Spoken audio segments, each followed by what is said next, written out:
Las emociones son parte de nuestra vida. Nos hacen quienes somos y cómo Dios nos preparó para vivir. Las emociones pueden ser nuestras mayores fortalezas, cuando las tenemos bajo control, o nuestras peores debilidades, cuando le estamos rienda suelta. Pueden limitar nuestro potencial e incluso esclavizar nuestras vidas. Con la ayuda de Dios, podemos dominar nuestras emociones y aprender a vivir en libertad emocional. En la palabra de Dios encontramos cómo mantener la calma y controlarnos.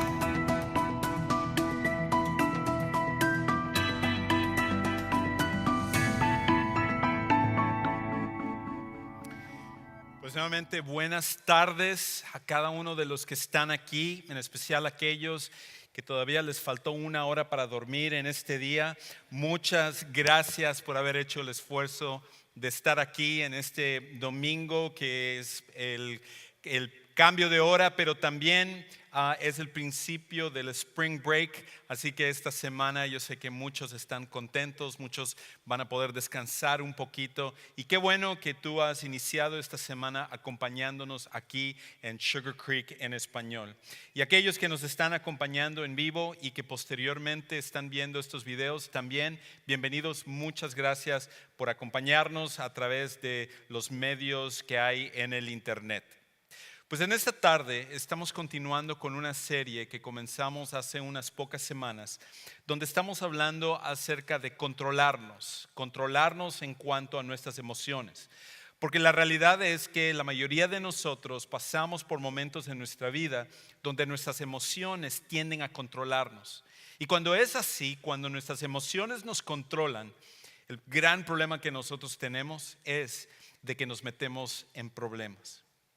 Pero ¿qué tal si hubiera una manera en la cual pudiéramos tener una libertad acerca de nuestras emociones? Que aunque nuestras emociones son buenas y tienen un propósito en nuestra vida, el problema es que cuando nosotros lo ponemos al frente de nuestra vida, es ahí cuando nos hallamos en situaciones muy difíciles. Pero ¿qué tal sería si nosotros pudiéramos tener control sobre nuestras emociones? Y por eso nosotros estamos en esta serie, hemos estado hablando cada semana de una emoción que tiende a controlarnos, y hoy vamos a hablar acerca del remordimiento. Vamos a hablar acerca del remordimiento. Cuando hablamos acerca del remordimiento, estamos hablando de esas cosas que han pasado en nuestra vida que muchas veces nosotros no hemos podido dejar atrás. Aquellas cosas de las cuales nosotros mismos no hemos logrado perdonarnos a nosotros mismos. Y de hecho muchas veces se convierten en una situación que a la larga tiende a encadenarnos. Entonces, creo que todos en algún momento nos hemos lamentado de cosas que hemos dicho o cosas que hemos hecho en las que sabemos que nos metemos en problemas y decimos: ay, caramba, ¿por qué mandé ese texto? ¿Y por qué lo escribí de esa manera? ¿Por qué respondí de esa forma a esa persona? ¿Por qué entré a esa relación? ¿Por qué mi matrimonio terminó de la manera en la cual terminó? ¿Por qué traté a mis hijos de la manera como los traté cuando estaban conmigo bajo mi techo y ahora ya ni siquiera quieren hablarme? ¿Por qué es que yo actúo de esa manera? ¿Por qué es que yo siempre estoy con este pecado? ¿Por qué es que me siento tan mal con respecto a este secreto? Que yo sé que si las personas supieran lo que yo he hecho en mi pasado, me verían de otra manera. Lo he tratado de ocultar, no se lo he comentado ni siquiera a mi cónyuge, no lo he comentado a ninguna persona, y sin embargo esto es algo que con el tiempo se vuelve cada vez más pesado. Todos en algún momento hemos tenido esos momentos de remordimiento donde nosotros nos volvemos hasta cierto punto como prisioneros de nuestro pasado. Es como una piedrita en el zapato en el que por más que nosotros tratamos de seguir adelante en nuestra vida, esa piedra nos sigue estorbando y nos duele, y con el tiempo va creando una herida en nuestra vida. Y la pregunta es, ¿qué hacemos con esas cosas? ¿Cómo podemos nosotros tener libertad verdadera de todas las cosas que nosotros hemos hecho, que nos lamentamos y que tenemos ese remordimiento de lo que pudimos haber hecho y lo que realmente nosotros no hicimos? Lo bueno de esta serie es que hay un principio en la palabra de Dios en la cual cuando nosotros ponemos eso en práctica en nuestra vida, entonces es ahí cuando nosotros podemos encontrar una verdadera libertad. Ahora, es interesante de que todos, como dije, nosotros pasamos por esto del remordimiento. No hay una sola persona que sufra por algo del cual se lamenta. Alguien quizás está diciendo, bueno, yo no tengo cosas de las cuales yo me lamento o que tengo esos remordimientos. Yo soy como la canción de Frank Sinatra. Son pocas las cosas en las cuales me lamento en la vida. Y si es así, te estás engañando a ti mismo. ¿Ok? No eres Frank Sinatra, primero. Y segundo, simplemente no estás pensando lo suficiente acerca de las cosas que has hecho en las cuales te puedes lamentar. Inclusive hay un libro muy interesante que escribió una enfermera que se llama Bonnie Ware. Y ella, esta enfermera, creo que tenemos una foto de ella. Ella escribió un libro donde habla acerca de sus experiencias en las cuales ella sobre todo estaba cuidando a las personas moribundas, a las personas desahuciadas, y en sus últimos momentos de su vida esas personas expresaban aquellas cosas de las cuales se lamentaban, aquellas cosas de las cuales tenían remordimientos, de que las cosas de las cuales ellos hubieran querido haber hecho algo diferente en su vida, y cuando llegan al final de su vida lo único que tienen es esto de lo cual no han podido superar y no han podido lamentarse o no han podido perdonarse a sí mismo. Y por ejemplo, en la lista que ella pone, interesantemente, pone por ejemplo que las más comunes que ella vio en las personas que llegaban al final de su vida es esto. Número uno, haber tenido el coraje de vivir una vida fiel a mí mismo, no a la vida de los demás. Era uno de los remordimientos que más comúnmente ella vio en las personas. Luego dice, no haber trabajado tan duro, que una persona dedicó su vida a su trabajo, pero a lo mejor en ese tiempo de trabajo descuidó su matrimonio, descuidó su familia, descuidó a sus seres queridos. El número 3, no haber tenido el valor de expresar mis sentimientos, de que hubieron esos momentos en los cuales debía de haber dicho algo, hecho algo, pero en realidad nunca lo hizo.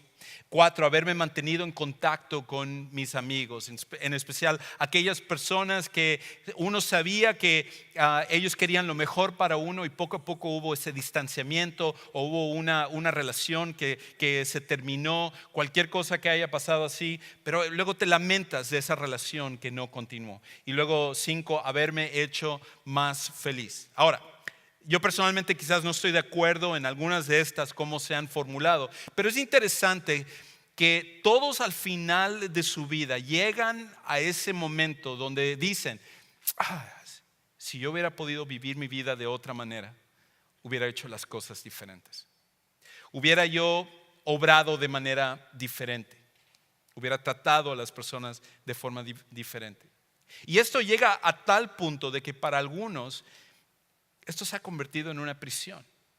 Esto es algo que no has podido superar. Esto es algo que a medida que pasa el tiempo, lo único que ha pasado es que te lamentas de todas esas cosas que has hecho o que no hiciste en el momento en el cual debías de haberlo hecho. Ahora, es importante que nosotros entendamos que cuando hablamos acerca del remordimiento, el gran problema con respecto al remordimiento es que el remordimiento es el pasado que paraliza, es nuestro pasado o tu pasado, paralizando tu futuro y paralizando tu presente y encadenando tu futuro. Ese es el gran problema con respecto a los remordimientos, de que una persona vive como un esclavo de su pasado y el pasado entonces paraliza su forma de vivir en el presente. Y esa persona, lejos de estar viviendo y viendo las oportunidades que tiene del día al día, vive con su mente puesta en el pasado y dice, ¿por qué hice eso? ¿Por qué dije esto? ¿Por qué no traté a esta persona de esta manera? ¿Por qué perdí esta oportunidad? ¿Por qué no entré en esa relación? Y vive toda su vida lamentándose al punto de que paraliza su presente. Pero no solamente es su presente, sino que también va encadenando su futuro. Porque lejos de ver nuevas oportunidades que podrían surgir o un camino que uno podría tomar para de alguna manera cambiar las cosas en su vida, el remordimiento lo que hace es que te enfoca hacia tu pasado a expensas de tu presente y a expensas de tu futuro. Inclusive me recuerda a una historia que leí de un hombre de la China que se llama Li Fuyan. Y este hombre Li Fuyan, resulta que él un día va al doctor porque él tenía un tremendo dolor de cabeza. Y él había tenido como migrañas y había tenido muchos problemas en cuanto a este dolor de cabeza. Pero a medida que iba pasando el tiempo, como que este dolor se había ido intensificando.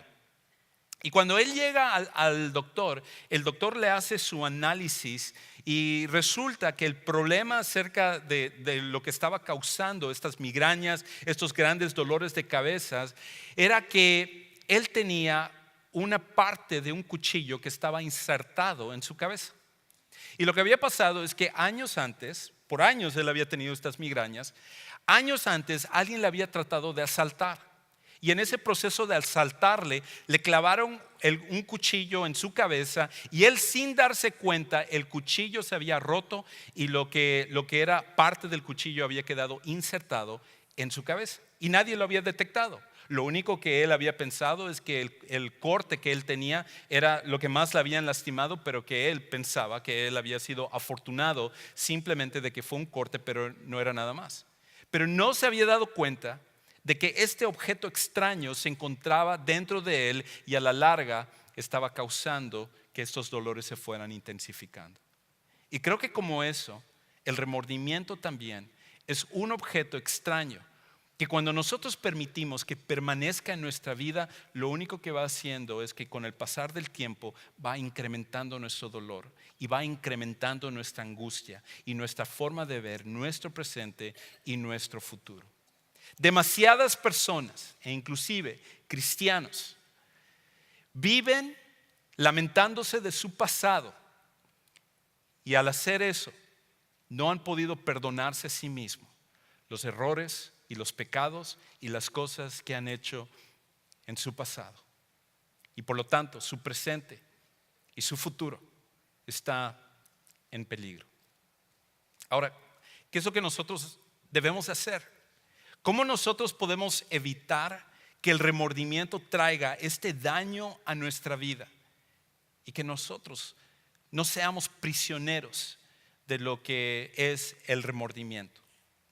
Lo primero que nosotros necesitamos hacer, y el primer principio que vamos a ver a través de un pasaje de un hombre que él tuvo su oportunidad de lamentarse y de tener remordimiento acerca de los grandes errores que él había cometido en su vida y que él podía haberse enfocado hacia todo lo malo que él había hecho y con eso el paralizar su presente y encadenar su futuro. Pero lejos de eso, él aprendió un principio que él comparte con nosotros, que comparte contigo y comparte conmigo, que nosotros podemos empezar a poner en práctica para evitar que el remordimiento pueda en realidad esclavizarnos. Y ese hombre es el apóstol Pablo.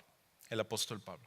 Ahora, una de las cosas que él nos va a decir en un pasaje que voy a leer en un momento es, y esto es algo que todos nosotros necesitamos recordar, es esto: tu valor no es determinado por tu pasado, sino por ser perdonado. Tu valor no es determinado por tu pasado, sino por ser perdonado. Porque una de las grandes luchas que nosotros tenemos al no perdonarnos a nosotros mismos y lamentarnos de las cosas que hemos hecho, lamentarnos de las cosas que no hicimos, es que nosotros pensamos que nuestro valor está puesto en eso.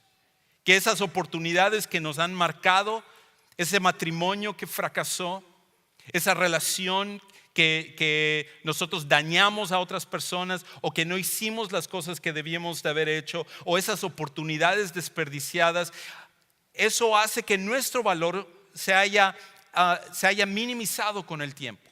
Y nosotros vemos nuestra vida y lo único que nos podemos decir a nosotros mismos es esto: soy un fracaso, Soy un fracaso.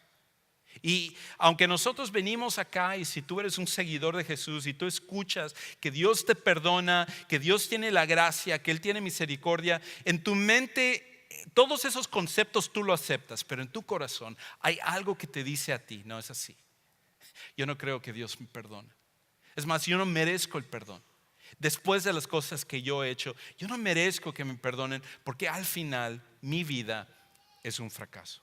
Escucha cómo el apóstol Pablo empieza a escribir y él empieza a hablar acerca de esto.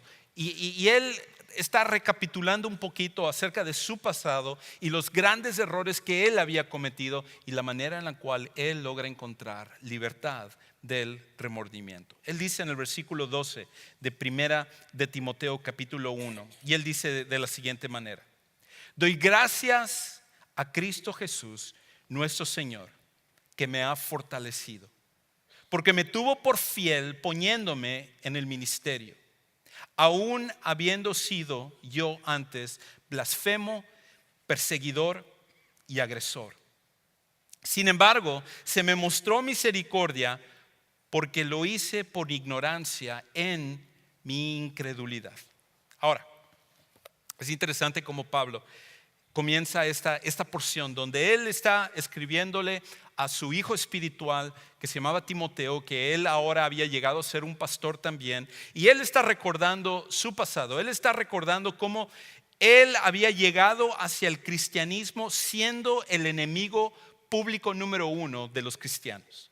No había una persona de la cual los cristianos temieran más que el apóstol Pablo. Y lo que me llama la atención acerca de esto es que, como vamos a ver en un momento, su transformación y su perdón es tan grande que ninguno de nosotros en realidad hablamos acerca de Pablo como el Pablo el criminal, Pablo el agresor, Pablo el blasfemo, Pablo el que había hecho daño al cristianismo, Pablo que había tomado la vida de personas y había destruido familias al principio de lo que era su ministerio. Ninguno de nosotros lo hacemos. Todos nosotros describimos a Pablo como el apóstol Pablo, como el escritor del Nuevo Testamento, como uno de los hombres más utilizados por Dios para que el evangelio de Jesucristo pudiera esparcirse por todo el mundo y llegar hasta nuestras vidas.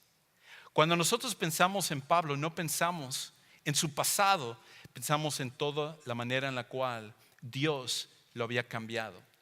Y para Pablo, él podía, igual que nosotros, vivir en su pasado. Y él se califica de estas tres maneras, como dice el pasaje. Lo primero que él dice es esto. Él dice: yo habiendo sido blasfemo. Y uno dice: blasfemo, Pablo, ¿cómo eras tú un blasfemo? Y para Pablo, cuando él estaba en el judaísmo, cuando él era una persona que se había criado dentro de las tradiciones judías, Pablo era una persona que nunca hacía las cosas a medias.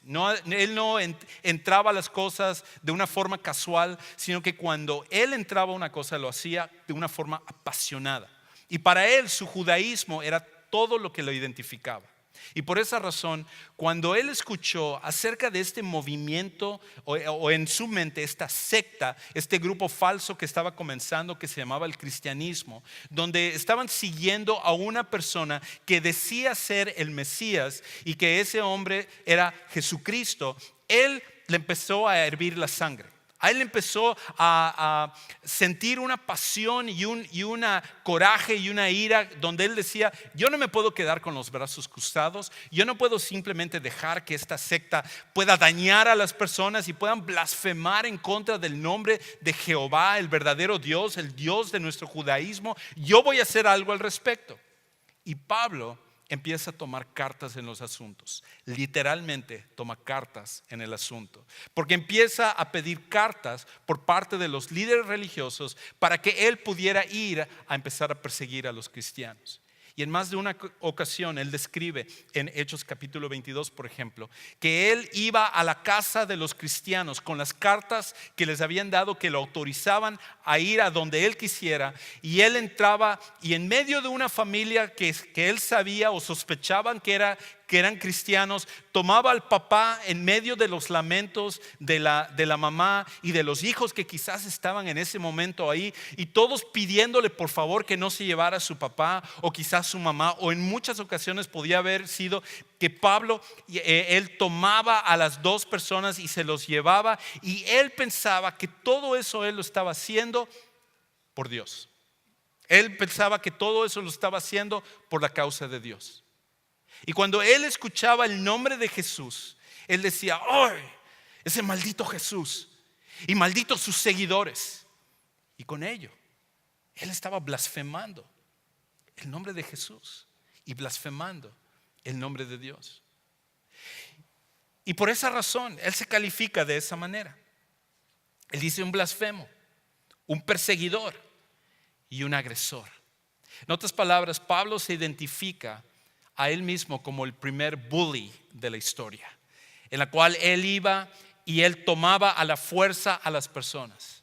Ahora, imagínate que Pablo, después de que él se convierte hacia el cristianismo, imagínate que Pablo está en una iglesia y él está llegando allá para predicar. Él está llegando allá para animar a las personas. Él está llegando allá para poder formar iglesias. Y dentro del grupo de personas que lo están escuchando está una familia donde él se tomó al papá y que lo llevó a la cárcel, que a la larga a lo mejor murió. O ve a los ojos de niños que ellos a lo mejor ahora eran jóvenes, pero cuando eran niños, Pablo mismo había tomado a sus papás para llevárselos a que fueran encarcelados. ¿Te imaginas lo difícil que habría sido para Pablo no vivir en el remordimiento, no vivir lamentándose de todos los errores que él había cometido y la manera como él había destruido familias y él había tratado de destruir el movimiento del cristianismo y se había convertido en el enemigo número uno del cristianismo? Pero a pesar de ello, él dice: wow, yo me quedo asombrado de que Dios, en vez de dejarme así, pudo perdonarme a pesar de lo que yo he hecho. Y el primer principio que tú y yo tenemos que tomar y que nosotros necesitamos aplicar en nuestro corazón es ese. Es el de decir que nuestro valor no está puesto en nuestro pasado. Lo que tú hayas hecho, aquello de lo cual tú te lamentas que está en tu pasado, no es lo que determina tu valor. Tu valor está determinado por ser perdonado. Y Pablo, al entender este principio, pudo liberarle de todo lo que él había hecho, del gran daño que él había tratado de hacer a las personas y a la causa de Cristo, y poder superarlo y luego convertirse en uno de los grandes hombres de la fe cristiana. Ahora, la manera en la cual Pablo pudo entender esto es cuando él empezó a entender el concepto de la gracia. El concepto de la gracia que nosotros recibimos en Jesús. Y cuando nosotros utilizamos esa palabra gracia, en especial en el contexto de la Biblia, la palabra gracia significa un regalo no merecido. La gracia significa recibir algo que tú no has podido ganar, y que de hecho no solamente no has podido ganar, no puedes tú ganar. Que no hay nada que tú puedes hacer para recibir en especial la gracia que viene por parte de Dios. Porque si al final se trata de recibir lo que nosotros merecemos, si Dios, vamos a decir, nos diera esta vida, dijera: esta vida es un examen donde para que tú puedas pasar de esta vida hacia la vida para estar conmigo, tú necesitas simplemente sacar una calificación de A+ o 100. La pregunta es: ¿hay alguien aquí que podría sacar 100 o A+? Porque desde que haya levantado la mano ya es un punto menos si lo hicieron. Ninguno de nosotros podemos calificar para lo que es el estándar de Dios. Y por lo tanto, Dios, que debería de darnos lo que nosotros merecemos, en vez de eso, tomó lo que nosotros merecíamos, el castigo que merecíamos, sobre Él, para que Él pudiera en cambio dispensar en cada uno de nosotros la gracia, lo cual es un regalo inmerecido. Y Pablo, por esa razón, continúa diciendo en este mismo pasaje lo siguiente. Él dice esto, versículo 14: pero Y esta palabra pero es tan importante. Pero la gracia de nuestro Señor fue más abundante con la fe y el amor que se hallan en Cristo Jesús. En otras palabras, Pablo está diciendo, yo pude haber pensado en todas las cosas que he hecho, pude haber pensado en que yo era un blasfemo, que yo era un agresor, que yo era una persona que estaba persiguiendo a las personas. Pude haber pensado en todos los grandes errores que yo cometí, pero Dios, a través de su gracia, me permitió que yo pudiera no solamente ser salvado, sino que luego ser utilizado para ser un ministro en las cosas de Él.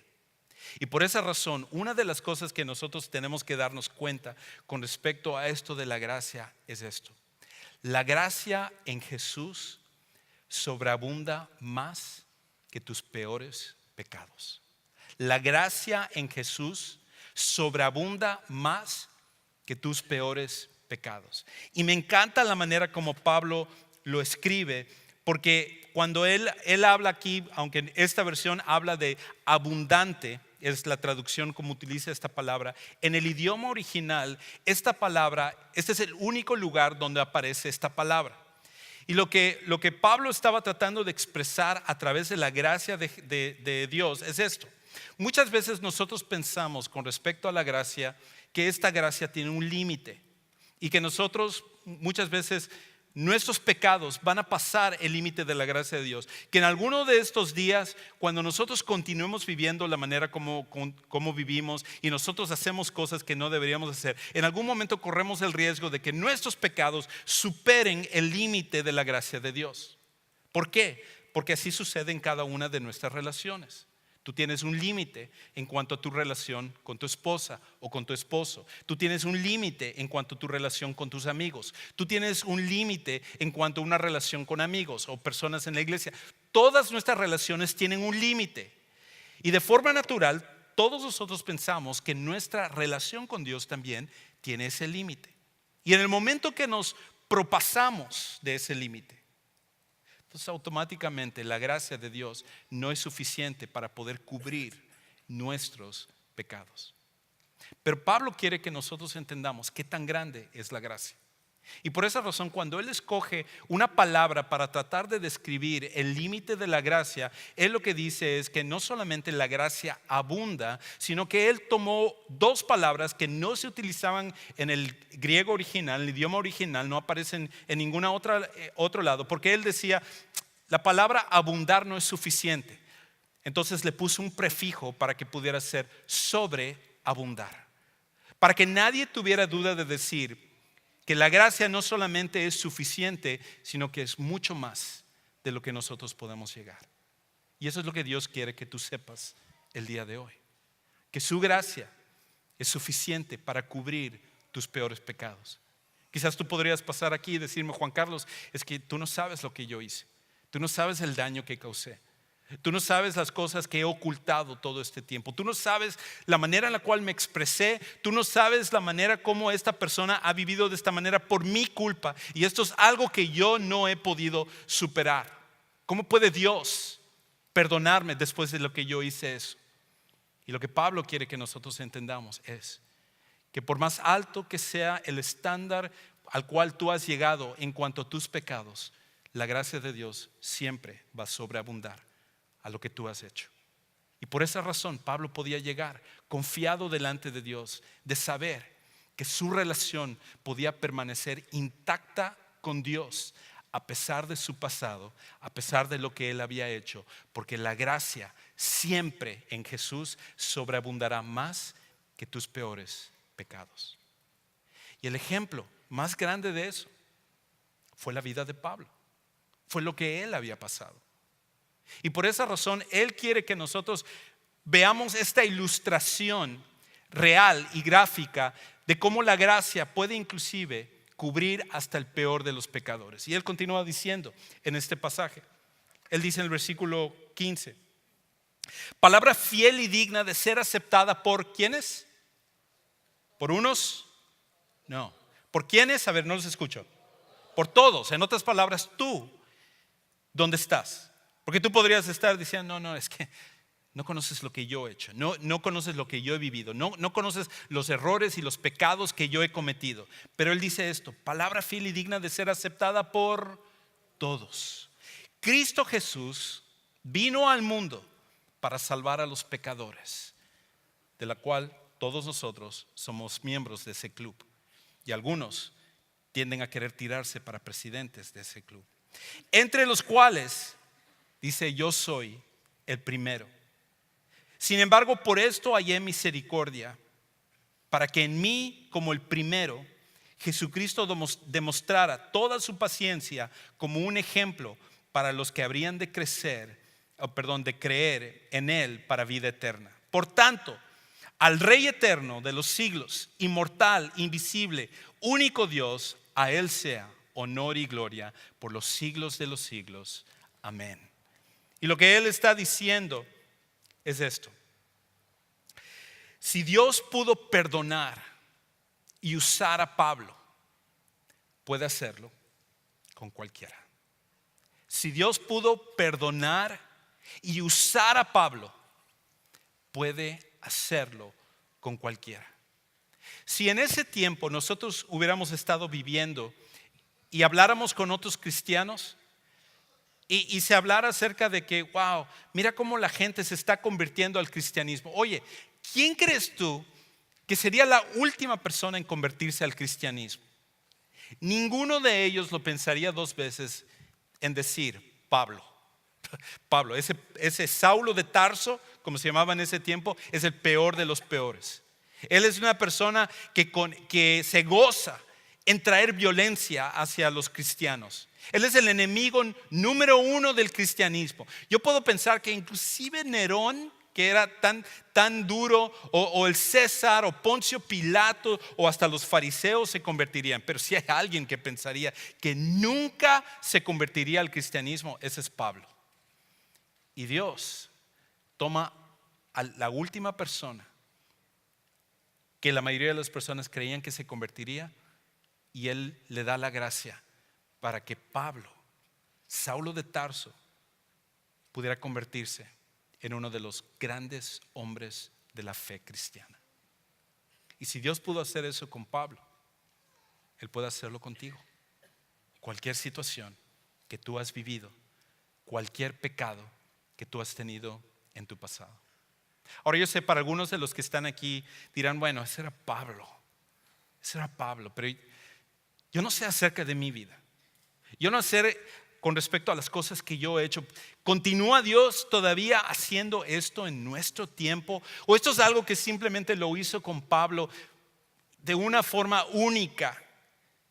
Pero esto es algo que Dios no continúa transformando la vida y dando gracia a las personas como lo hizo con el apóstol Pablo. Y si eso es lo que tú piensas, déjame darte uno de muchísimos ejemplos de cómo Dios continúa haciendo esto. Una de las áreas del cristianismo que me encantan a mí es lo que se llama el área de la apologética. Y la apologética es simplemente construir argumentos que defiendan el cristianismo, defiendan por qué creemos en Cristo, en la Biblia, en nuestra fe, todo este tipo de cosas. Y uno de los apologistas o líderes dentro de esta área que yo más admiro es el doctor David Wood. Y esto es una foto de él, el doctor David Wood. Él es un apologista reconocido a nivel mundial. De hecho, él es una de las personas que más Dios está utilizando en nuestro tiempo para que musulmanes vengan a conocer a Jesucristo como su Salvador personal. Él tiene una serie de videos en YouTube donde miles de personas en lugares muy cerrados como en el Medio Oriente, como Irán y Pakistán y todos estos lugares donde misioneros cristianos no pueden llegar, están viendo sus videos, y a través de sus videos ellos han venido a creer en Jesucristo como su Salvador personal. E inclusive en algunos de sus videos él habla de las cartas que él recibe o mensajes que él recibe de estos musulmanes que están viniendo por miles a convertirse a Jesucristo como su Salvador personal. Pero una de las cosas que pocas personas han escuchado acerca del doctor David Wood es cómo fue que él llegó al punto en el cual él está ahora. Y él cuenta en su testimonio que cuando él era un niño, él tenía esta rara forma de ser en la cual él le costaba trabajo formar relaciones con las personas, e inclusive una de las cosas que le faltaba era una gran empatía. Inclusive él, por ejemplo, habla de que un día su perro que su familia habían tenido por varios años, un día murió, y toda la familia, su mamá, su papá, el resto de su familia estaban llorando porque había muerto su perro, y él se quedó como si nada. En otra ocasión, por ejemplo, él va a ver a uno de sus amigos de la escuela, uno de sus compañeros con el cual iba a montar bicicleta y todo, y cuando llega allá, sale el papá de este niño y le informa a David Wood que su amigo había muerto. Y él agarra y como si nada dijo, bueno, él piensa dentro de sí mismo, todos tenemos que morir algún día. No hay una lágrima, no hay nada de empatía, no hay nada de tristeza. Él continúa adelante en su vida. Y de hecho eso lo fue llevando a que poco a poco él empezara a experimentar con animales, matándolos y torturándolos. Y con el tiempo él empezó a pensar que él había llegado a evolucionar, a ser algo mejor que el resto de los seres humanos. Que él notaba que esa tristeza y empatía que los demás tenían, él no lo tenía. Y él había llegado a la conclusión, es que lo que pasa es que yo ya superé esa etapa y he evolucionado para ser una mejor persona, superior a los demás. Y llegó el punto en el cual él decidió, yo tengo que mostrar que yo no tengo empatía, y para nada, y que yo he superado todas las cosas. ¿Cómo lo puedo demostrar? Y él pensó, la manera de hacerlo es matando a mi papá. Y él un día, estando en la sala de su casa, él, viendo televisión con su papá, él se había decidido que ese día él iba a matar a su papá. Y resulta que mientras están viendo la televisión, él ya para este punto, él lo que no sabía es que le habían detectado que él era un sociópata. En otras palabras, él es parte de lo que muchas veces un asesino en serie o un psicótico sufre, y él nunca le habían detectado que él era un sociópata. Y aunque él había decidido hacerlo ese día, para no entrar y alargar la historia, él decide no hacerlo en ese momento, pero decide hacerlo en la noche. Cuando su papá estaba durmiendo esa noche, él se levanta ahí en su casa, toma un martillo, llega hacia donde su papá está durmiendo y empieza a darle de martillazos en la cabeza de su papá. Él expresa y dice que nunca había visto tanta sangre salir de una persona. Y cuando él pensó que lo había matado a base de martillazos, escapó de la casa y empezaron a perseguirlo. Se dieron cuenta, llegó la policía y todo. Gracias a Dios, él cuenta que uno de los vecinos se dio cuenta de lo que había pasado y llamaron al 911, lo llevaron al papá de él a un hospital. Y en ese hospital le dijeron, mira, si quieres salvar a tu papá, tienes que llevarlo a este otro hospital. Y cuando lo llevaron a ese hospital, uno de los neurocirujanos más importantes de Estados Unidos se encontraba en ese momento en el hospital, opera en su papá y logra salvarle la vida de su papá. Pero él piensa, maté a mi papá. Y a raíz de eso lo capturan y lo llevan a la cárcel. Y cuando él llega a la cárcel, después de tratar de asesinar a su papá y después de haber pasado lo mandan también a un hospital psiquiátrico y se dan cuenta acerca de que él era un sociópata y todo. Llega a la cárcel y él se sentía mejor que todos, porque precisamente él no tenía empatía, tristeza, ninguna de las cosas le afectaban. Y en eso él conoce a una persona que es su compañero de celda en la cárcel, que se llamaba Randy. Y él cuenta que Randy era un cristiano. Y tú podrías decir, ¿qué hace un cristiano en la cárcel? Bueno, es una buena pregunta. Pero en el caso de Randy, dice que Randy había hecho muchas cosas que estaban mal en su vida. Y él, cuando recibe a Cristo, él había quedado tan impactado del perdón que Dios le había dado, que él decide ir ante la policía y confesar las cosas que él había hecho en su pasado. Y debido a eso, él tenía 22 felonías después de que él confiesa todo lo que él había hecho. Él pudo haberse escapado, pudo haber librado de la cárcel, pero tanto había sido la transformación que Dios trajo a la vida de Randy, que él va con la policía y se confiesa. Y entonces él va y está en la cárcel prácticamente voluntariamente para pagar lo que él había hecho. Y es ahí donde David Wood conoce a Randy. Y Randy impacta la vida de David Wood. Y es una historia larga. Él tiene un video en el internet donde él habla acerca de su testimonio, y ahí puedes quizás ver un poquito más acerca de ello. Pero a la larga, ese encuentro con Randy es el que lleva a David Wood a que, y una de las cosas que no dije es que todo este tiempo él había sido un ateo empedernido. Él creía en el ateísmo, negaba la existencia de Dios, la Biblia, se burlaba del cristianismo, de aquellos que eran cristianos. Pero cuando él tiene este encuentro con Randy, Dios utiliza eso para que él finalmente, cuando lo ponen en una celda solitaria después de que él había hecho unas cosas, él viene a creer en Jesús como su Salvador personal. Y era como que finalmente, después de haber vivido tantos años él cuenta, en un mundo de blanco y negro, es como que le prendieron la luz y ahora todo estaba a color. Y a raíz de eso, cuando él sale de la cárcel, él continúa estudiando en la universidad, recibe su licenciatura, su maestría, su doctorado, y ahora él es uno de los apologistas más importantes y grandes que hay en el mundo. Si Dios pudo transformar la vida de David Wood y darle la gracia que él necesitaba, perdonarlo y usarlo, si Dios pudo perdonar y usar al apóstol Pablo, Él puede hacerlo con cualquiera, inclusive contigo. La pregunta es, ¿cómo lo hacemos? ¿Cómo empezamos a tomar esto de poder librarnos del remordimiento en nuestra vida?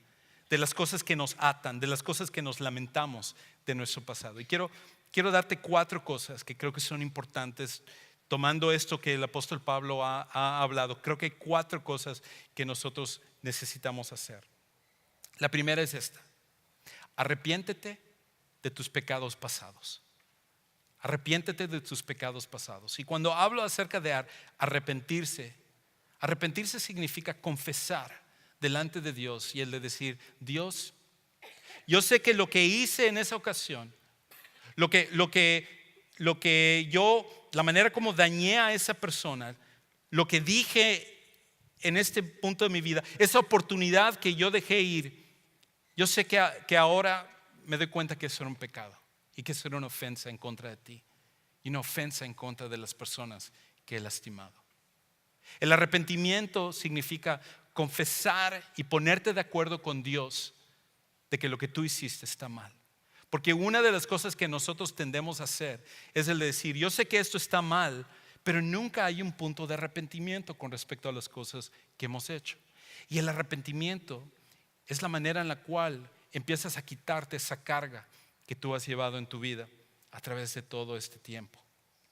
Así que lo primero que nosotros necesitamos hacer, tal como Pablo lo hizo, es arrepiéntete de tus pecados pasados. Una segunda cosa que necesitas hacer es acepta la gracia de Dios para ti. Acepta la gracia de Dios para ti. Este es el momento en el cual tú necesitas entender que la gracia de Dios siempre será mayor que cualquier cosa que tú has hecho en tu vida. ¿Y cómo es posible que tú no puedes perdonarte a ti mismo cuando el Dios de los cielos te ha perdonado tanto que mandó a su Hijo Jesús a morir por ti? No es posible que nosotros no podamos perdonarnos lo que Dios ya nos ha perdonado. Por lo tanto, acepta la gracia de Dios para ti. Una tercera cosa que nosotros necesitamos hacer para poder superar esto del remordimiento, para que realmente esto sea algo que nosotros podamos superar, es: decide dejar tus remordimientos. Decide dejar tus remordimientos. Porque una de las cosas que pasa, tú puedes decir: bueno, eso es lo que yo he querido hacer. O sea, me estás diciendo que yo decida dejar mis remordimientos, pero precisamente yo no he podido superarlo a través de este tiempo. Y una de las cosas que no nos damos cuenta es que dejar el remordimiento es una decisión. Dejar el remordimiento al final es algo que tú tienes que decidir. Y por lo tanto, hasta que tú no tomes esa decisión de decir, Dios, he estado cargando con esto tantos años, he estado cargando con esto tanto tiempo, hoy lo decido dejar en tus manos. Confieso mis pecados, me arrepiento, acepto tu gracia y tomo la decisión que a partir de este momento dejo esto en tus manos. ¿Significa entonces que te vas a olvidar de todo lo que ha pasado? No. Muchas veces, como con Pablo, podemos nosotros ver hacia nuestra vida pasada y ver las cosas que hicimos mal, pero ya no tenemos que estar encadenados con respecto a lo que nosotros hicimos que estaba mal. Y eso es una decisión. Y el día de hoy, Dios quiere que tú tomes esa decisión. Y lo último que necesitas hacer es agradécele a Dios por una nueva oportunidad. Agradécele a Dios por una nueva oportunidad. Si Dios pudo darle una oportunidad al peor de los pecadores, como él se llamaba, que era Pablo, o un David Wood, o cualquiera de los que estamos aquí, Dios puede darte a ti una nueva oportunidad también, si tú lo permites. Para que esto pueda ser el comienzo, algunos de los que están aquí necesitan llegar al punto de aceptar a Jesús como su Salvador personal. Quizás tú has llegado aquí porque alguien te invitó, alguien te sugirió que vinieras a Sugar Creek el día de hoy y tú no te imaginabas lo que ibas a escuchar el día de hoy, pero Dios sabía lo que tú necesitabas. Dios sabía lo que está en tu corazón y como tú necesitas poder tener esta libertad emocional del remordimiento. Y todo comienza, como con el apóstol Pablo, con un David Wood o con muchos de los que estamos aquí, con una decisión de aceptar a Jesús. Y si el día de hoy tú estás dispuesto no a volverte religioso, no a volverte miembro de nuestra iglesia o de otra iglesia, sino de venir al punto de aceptar que la gracia de Dios viene por medio de Jesús y el perdón de pecados viene por Jesús, y con eso una transformación de vida. Si tú estás listo para hacerlo el día de hoy, me encantaría orar por ti de forma personal. En un momento nos vamos a levantar y me encantaría que tú vinieras aquí hacia tu derecha, y yo personalmente junto con otros quisiera orar por ti para que Dios ayude a que esa transformación comience a partir de este momento en tu vida. ¿Por qué no nos ponemos de pie? Y mientras entonamos esta canción, te invito a que vengas aquí adelante conmigo.